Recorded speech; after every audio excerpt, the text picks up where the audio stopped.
Now for what's tipping the scales, defendant Ashley Benefield in the Black Swan murder trial looked a little different. Take a look at her in 2023 in the box on the right there for a motions hearing. That's how we saw her in all those hearings, very formally dressed in suits and blouses, her hair all done and blown out and styled. And then on the left side was her yesterday for the start of her trial. Her hair in braids. She had on a more casual look, wearing a sweater. Is this by design? Did a jury consultant tell her to do this to perhaps tip the scales in her favor? Let's bring in now a jury consultant and a body language expert as well. Susan Constantine back on the show. We've missed you, Susan. Welcome back. It's great to see you this morning. Nice to see you too. What do you think? Is this by design?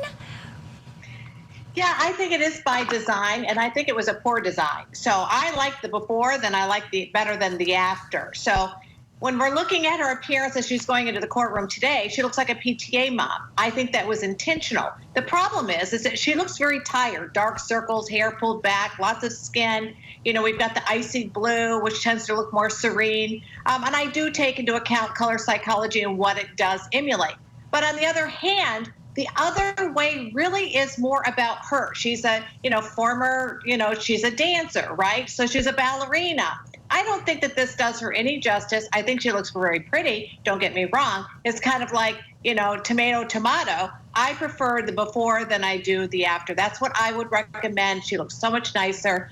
And her appearance looked great. So why did you change it? Right, Susan. That's really the million-dollar question. Why change it? I mean, she looked lovely. She looked very polished, very professional. Nothing that would distract either. I remember seeing she would have on lovely-looking blouses and suit jackets and just look very put together, showing a lot of respect for the court system. The braids could be potentially even seen as a little bit disrespectful to the decorum that needs to be maintained in our justice system. I have a video, Susan. I'd love to have you analyze her body language, if you would, please. This was at a point where Doug Benefield's cousin Tommy was sworn in, first witness up, and if we look closely, we see what we noticed as kind of jittery eyes initially, and then she starts kind of looking down and scratching her face. Let's take a look here, see if anything kind of comes to mind at what may be going on in Ashley Benefield's head here.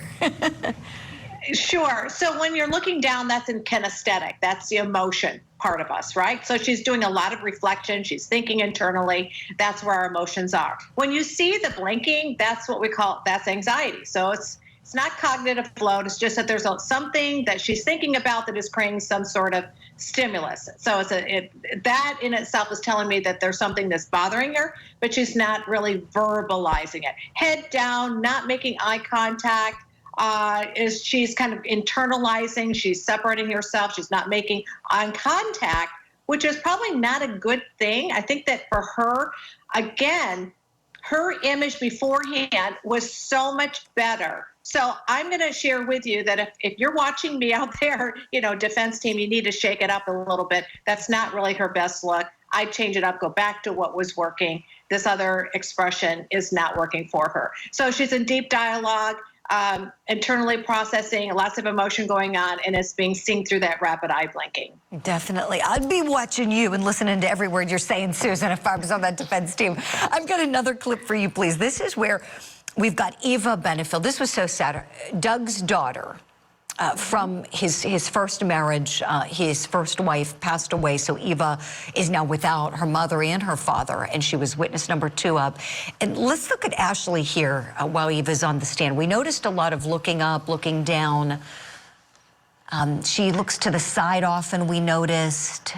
And in this clip, she kind of ends again, Susan, as you noted, with looking down, not focusing on what's in front of her. Thoughts, please.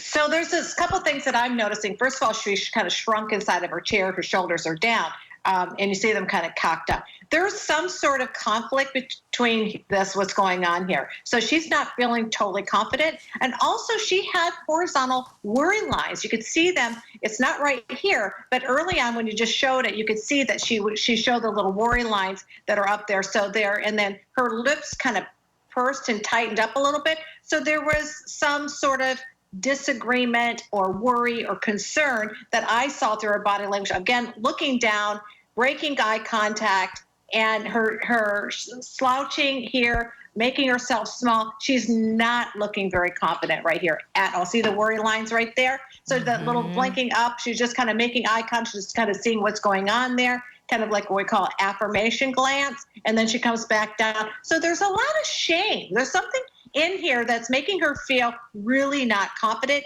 and she's very concerned and worried about it, obviously, because that eye blocking is, it all tells a story. So I don't know who that person is or what her relationship with her is, but it doesn't seem like it's left a very good, emotional response from her. Right. Susan, thank you for all of that. It's fascinating listening to you and watch her at the same time and see what she's doing, what she's giving off.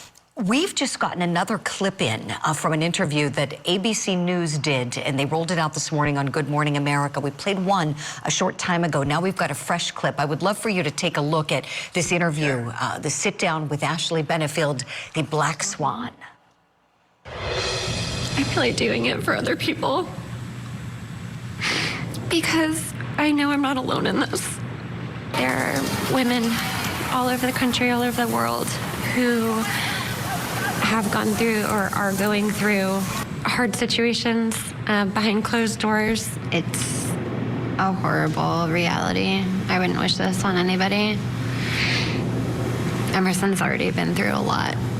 I can't imagine how this would affect her if things were to go poorly at trial. Ooh, okay. Boy, Susan, I wish she was on camera the whole time. I know in some of those moments she was covered up with video, but what did you pick up on, please? So when I'm looking at her expression, she is showing genuine concern. You can see it in her forehead. But if you notice that her emotions, the duration of it kind of sharply drops. So I do believe she believes what she's saying, but it's not as intense as she's describing. And the reason why I say that, I'm looking at the synchrony of her facial expressions and the duration of the onset and offset of that emotion. So natural emotions, like what we do see with her, it does hold a little longer. It does kind of fleet off gently, which is normal. But at the same time, there are moments where it drops very quickly. So we have to look at when that happens, what changed. So I do think that she does feel the way that she's describing. I think it's real and authentic. But what we don't see is I'm not seeing is the sadness in her mouth. I'm seeing it in her forehead, worry, concern, and I see that in her forehead. But it should mirror it in the bottom region of her face, because muscles in the face synchronize together like a beautiful song. So when you're smiling, everything smiles. When you're sad, everything is sad. So I think we need to look at that disjointedness. So part of it is somewhat, I guess, inauthentic. Yeah. Oh, this is fascinating. Susan Constantine, you are brilliant. Thank you for all of this.